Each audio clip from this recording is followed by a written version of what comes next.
पश्चिमी देशों में मुसलमानों की संख्या बढ़ रही है। ये एक तथ्य है।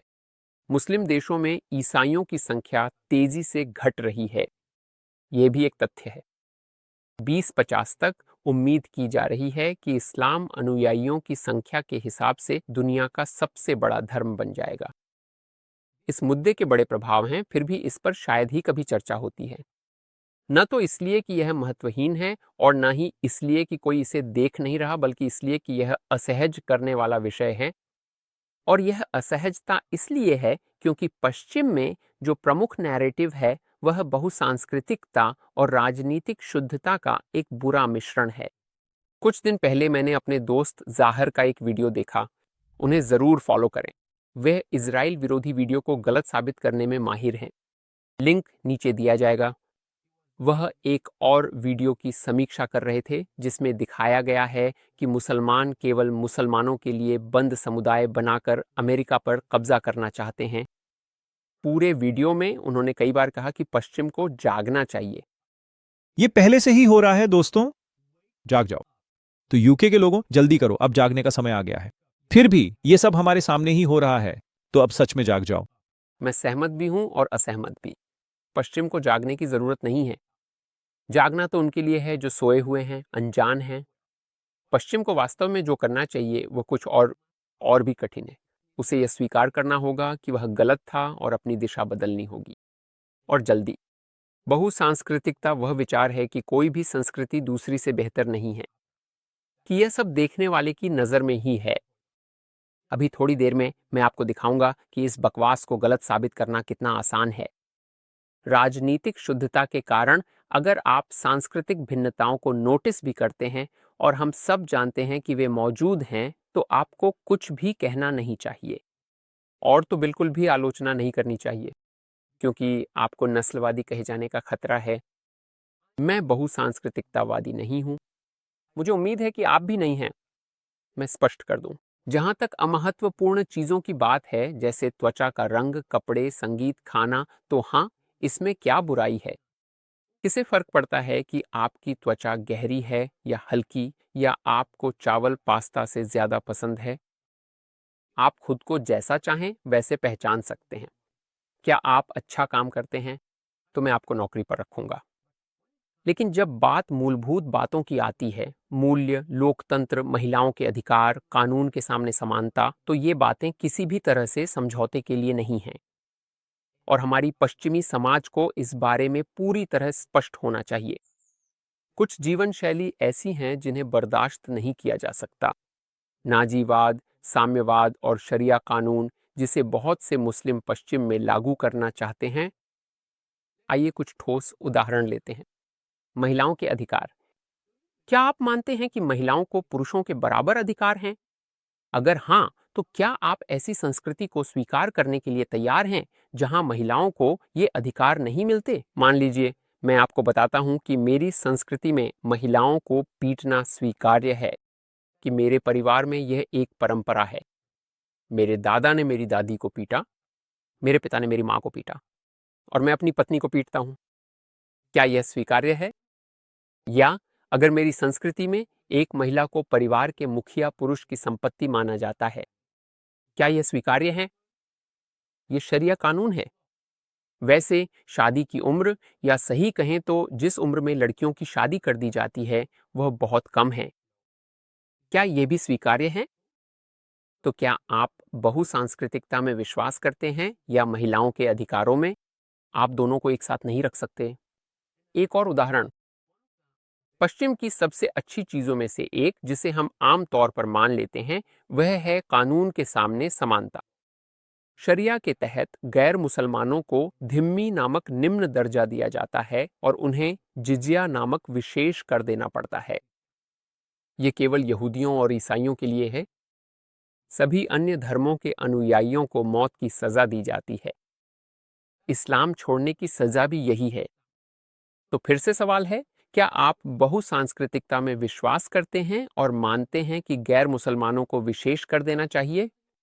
या फिर आप एक अच्छे और नैतिक इंसान हैं? पश्चिम में कितने मुसलमान शरिया लागू होते देखना चाहते हैं? यह देश में किए गए सर्वेक्षण पर निर्भर करता है। लेकिन यह 30 से 50% के बीच होता है। ये कोई छोटी संख्या नहीं है। और एक और बात है, मुस्लिम देशों में हमेशा या लगभग हमेशा धार्मिक कट्टरपंथी ही सत्ता में आते हैं।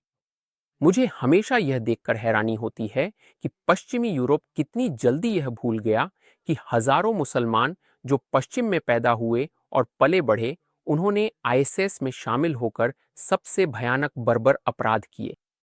यह घटना सिर्फ 10 साल पहले सीरिया में हुई थी। 20 साल बाद यह ब्रिटेन के शहरों में होगा। इसके संकेत पहले से ही दिखाई दे रहे हैं। आप इसे सामान्य हिंसा के स्तर में भी देख सकते हैं। मुझे यह देखना अच्छा लगता है कि मीडिया किस तरह हिंसा की घटनाओं, यौन हमलों और दंगों को एक अस्पष्ट लेबल प्रवासी के तहत दिखाता है। क्या वे प्रवासी भारत से हैं?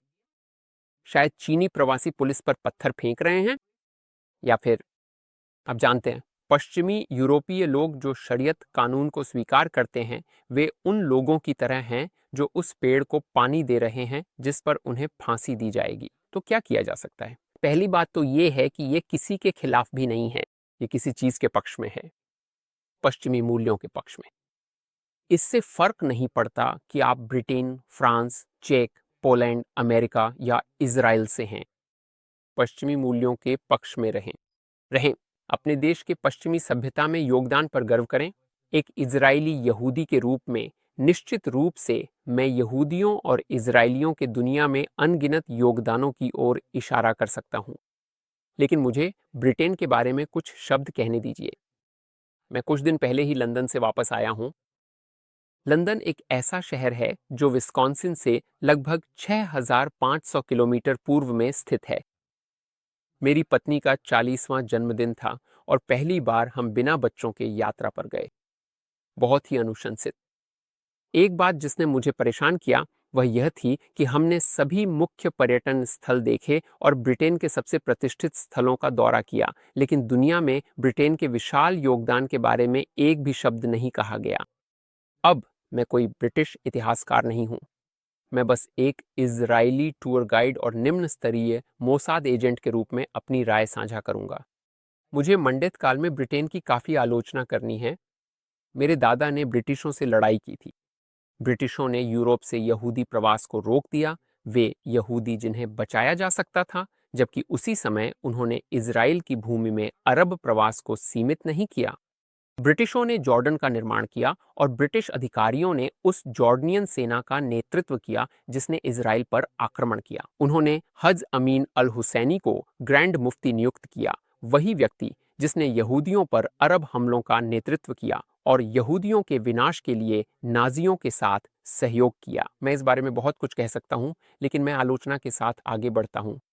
लेकिन अगर आप 1917 में ब्रिटिशों के आगमन के समय की इजराइल की भूमि की तुलना 1948 में उनके जाने के समय से करें, तो हर क्षेत्र में यह एक बिल्कुल अलग दुनिया थी। ब्रिटिशों ने सदियों की भ्रष्ट इस्लामी हुकूमत के बाद कानून और व्यवस्था लाई। उन्होंने बुनियादी ढांचा, सड़कें, रेलवे, हैफा का बंदरगाह, हवाई अड्डा बनाया। हाँ, उन्होंने ये सब अपने और अपने साम्राज्य की सेवा के लिए किया था। लेकिन यहाँ एक महत्वपूर्ण बात है जिसे अधिकांश लोग नजरअंदाज कर देते हैं। यह स्थानीय लोगों की कीमत पर नहीं हुआ। इसके विपरीत इसने स्थानीय लोगों, यहूदियों और अरबों सभी को समान रूप से आगे बढ़ाया। चिकित्सा, महामारी, शिशु मृत्यु दर पर नजर डालें। अंग्रेज प्रगति लेकर आए, अच्छी प्रगति। और मुझे लगता है कि यह बात सिर्फ इजराइल की धरती पर ही नहीं बल्कि पूरे ब्रिटिश साम्राज्य में सच थी। और जब मैं मध्य लंदन में घूम रहा था तो मुझे विश्व के प्रति ब्रिटेन के अपार योगदान के बारे में एक शब्द भी नहीं दिखा। वैसे ब्रिटेन गुलामी को समाप्त करने वाला पहला देश भी था। अच्छा है ना? और इसके अलावा ब्रिटेन की बदौलत जर्मन यूरोप की प्रमुख भाषा नहीं है। और मुझ पर विश्वास कीजिए, सिर्फ इसी बात के लिए ब्रिटिश धन्यवाद के पात्र हैं। अंग्रेजी में दी सब कुछ कवर कर देता है। लड़का, लड़कियां, कुत्ते की हैं। जर्मन में आपके पास लगभग 12 अलग अलग शब्द होते हैं। डेयर, डाई, डास, डेन, डैम, डेस एक बुरा सपना। पश्चिम को सबसे पहले अपने विरासत पर गर्व करना चाहिए। एक बार जब आपकी नींव मजबूत हो जाती है तो बाकी सब कुछ आसान हो जाता है।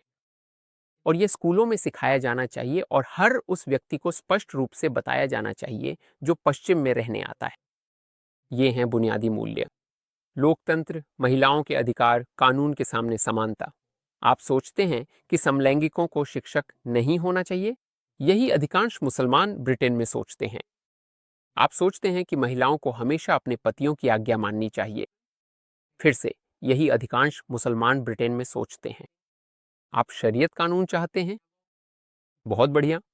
यमन जाइए, अफगानिस्तान जाइए, सीरिया जाइए, मिस्र जाइए, उन जगहों पर जाइए जहां पहले से ही शरीयत कानून लागू है और उसका आनंद लीजिए।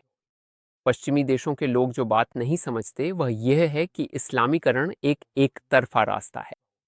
इस वीडियो की शुरुआत में मैंने कहा था कि मुसलमानों की संख्या बढ़ रही है, लेकिन साथ ही मुस्लिम देशों में ईसाइयों की संख्या तेजी से घट रही है। यह महत्वपूर्ण है।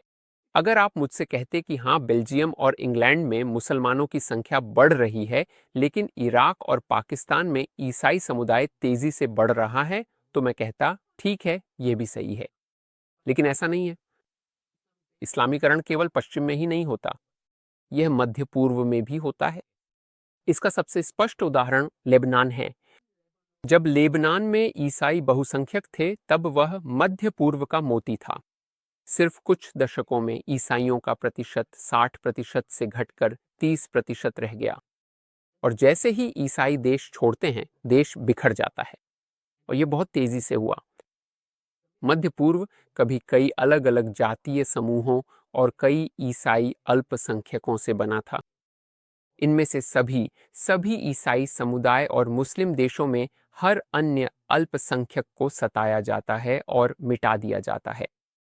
सिर्फ ईसाई ही नहीं, हिंदू, यहूदी, बहाई या ऑस्ट्रियाई ड्रूज भी। मुस्लिम देशों में कोई भी समृद्ध अल्पसंख्यक नहीं है।